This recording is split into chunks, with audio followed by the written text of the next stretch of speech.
Kain tayong champurado. Kahit nandito ako sa US, nagchachampurado ako. Kahit nandun ako sa Japan, nagchachampurado ako.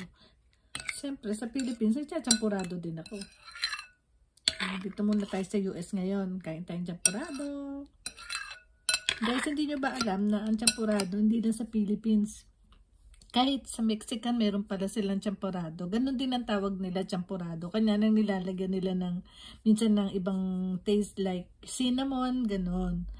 Yun. Tayo talagang champurado lang, chocolate and gatas, milk. Yan. Kain tayo. Sarap-sarap. Ang walang katapusang kamatayan na champurado. My favorite.